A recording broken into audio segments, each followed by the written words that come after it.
You wouldn't typically associate mummies with the Netherlands, and if people think about mummies, they might think about, I don't know, Egyptian mummies that people stole, because for some reason a lot of people think that many things in our museums are stolen. I mean, to be honest, some things are most definitely stolen. Yeah. But in this case, mummies can also be associated with the Netherlands, because there are actually quite some places in the Netherlands that have mummies. And after this video, you'll know everything that you need to know about one specific area where they found mummies, one specific church, one specific group of mummies. Oh, you can also visit them, so perhaps you want to say hi. Het kerkje in het Friese dorp Wiuwert, niet ver van Franeker, ontvangt vooral in de zomermaanden vele nieuwsgierigen die zich in de grafkelder willen verbazen over het wonder van Wiuwert. Een aantal goed geconserveerde lijken die zonder balseming de eeuwen hebben doorstaan.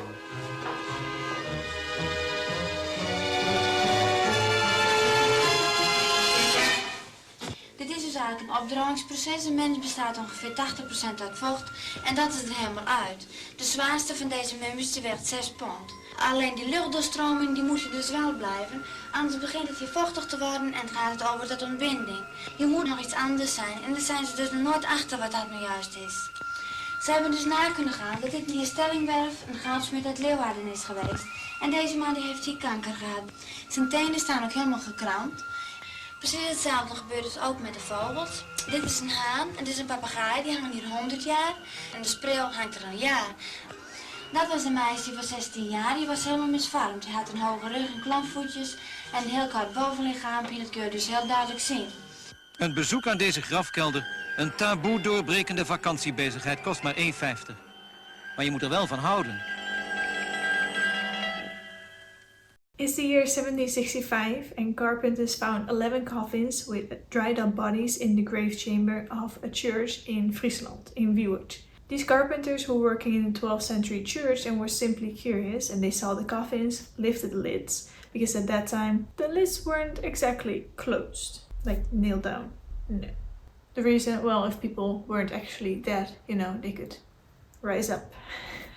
So they lifted the lids, saw the dried up bodies and screamed in horror, yelled, and ran out as fast as they could out of the church.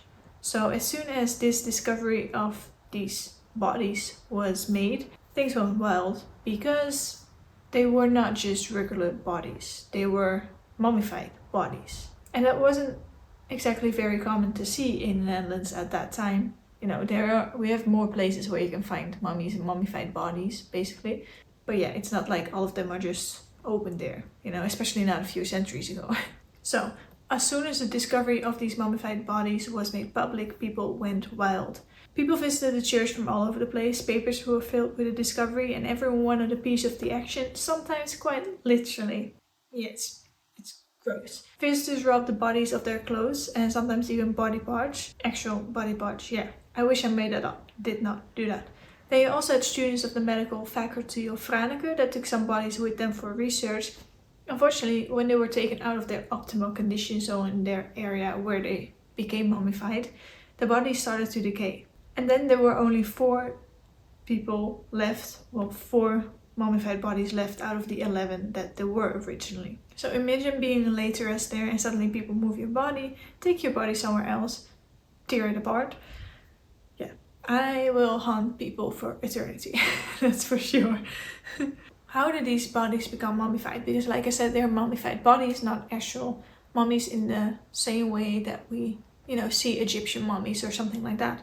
But because of extraordinary circumstances, most likely a combination between the low temperatures, specific humidity and wind flow, these bodies were kept in optimal condition for natural mummification. So the air holes at both sides of the chamber have a continuous flow of air, and as the bodies weren't prepared nor had any treatment, people often called the mummies the miracle of Wiuwert. However, when I say most likely, when it comes to most likely like the combination as to why these bodies became mummified, it's because people don't exactly know the reason for 100%. So the church is also found on a mound, so some people think that fertile land is perhaps an influence. Local guides say that they know that when the bodies are taken from the area, they quickly decay. And around 100 years ago, there was an experiment with dead bodies of birds.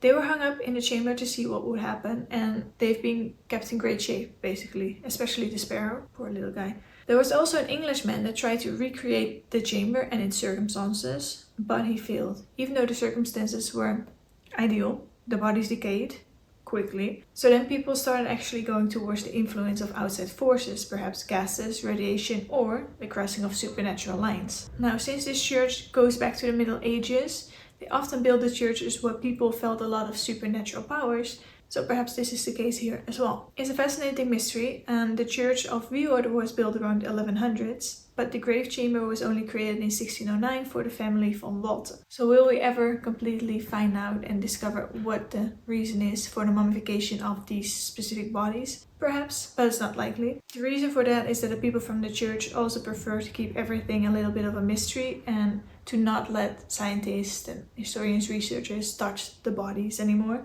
especially since we've already lost 7 bodies to that, only 4 left. You might wonder, who are these mummies? So we're all very familiar with Egyptian mummies, and oftentimes we know exactly who they were. That's not really the case here. The identity of one of the 4 people is known, and this mystery is also what keeps some researchers awake at night. What we do know is that the grave chamber is part of what used to be an estate called the Walter State from the Walter family, and until the 1800s it was very common for the wealthy people to have grave chambers. We think some of the bodies were from the Walter family and that some others were perhaps Labadists. The Walter family eventually was heavily involved with the Labadists, who were a religious community that followed the scripts and words of Jean de Labadie. So nowadays we would call this a cult for sure, but this cult eventually moved from Germany to the castle of the Walter State, or the estate of the Walter State, in Wiuwert in 1675, as they were in need of housing and it was offered to them by the Walter family. So some think that Maria van Schurman, who is often said to have been the first female university student in the Netherlands, is one of the remaining mummies. Now, there are some thoughts about whether she was an actual university student, because women weren't allowed to officially enroll as a student nor take exams. But she was incredible. One of her talents was speaking tons of languages, including but not limited to Arabic, Hebrew, Greek, Latin, Dutch, and Aramaic. She already discussed studies for women in 1636, a few centuries before it was officially made possible. Maria van Schurman was also very religious, but as the years passed by, she became uncomfortable with the direction of the Dutch Calvinist Church. She was more comfortable with religious groups that went for, let's say, more intimate experience of faith. So she chose to follow preacher Jean de Labadie and eventually chose to live in the strict Labadist community in Wiuwert in Friesland. And when she got older, she got a high position at the Labadist community at the Walter State in Wiuwert in Friesland. And Maria van Schurman passed away in Wiuwert in 1678. So some researchers think that one of the mummies is van Schurman, whereas others think that she was buried outside at the graveyard of the church. Now, it is said that Maria van Schurman didn't have any teeth anymore when she was at the end of her life, and the female mummy in the grave chamber still has her teeth. So, most likely it's not her. One thing that we do know for sure is that there's at least one Labadist in the grave chamber. He was a goldsmith with the surname Stelling Verv, and he was a known Labadist, and he wanted to be placed in the grave chamber after he died, but the identity of the 3 other mummies is unknown. Now, like I said, researchers want to learn more about the bodies and prefer scientific research for the bodies to figure out who they were and so on, but the church board does not like that, as it would remove the mystery of these Dutch mummies in Wiuwert. And also, you don't know what's going to happen to the bodies once you, do all sorts of things to them. But I get both sides. So who were the Labadists? Labadists were people that followed the ideas of Jean de Labadie, like I said. He was a French preacher that is said to have had a lot of charisma, and people were so impressed by his way of preaching and his ideas that they started to rally behind him. Labadie eventually had to leave France, and if you look at the Labadists, from today's standpoint, like I said, you would definitely define them as a cult. What was also very interesting about the Labadist community is that it was mostly filled with people that were found in the upper classes of society from all over Europe: Italians, English, Germans, Dutch, Danish, Polish, you name it, they were there. The group wanted to go back to the origin of the Bible, and in their ideas that meant that simplicity was key. That meant that they would pass any possessions they have to the entire group. The Labadists didn't make it out of the 18th century. The movement had died out in the Netherlands around the 1730s. But anyone wants to bring it back to life? No, please don't. So like I said, researchers want to investigate and research the mummies a bit more. The church board is not on board.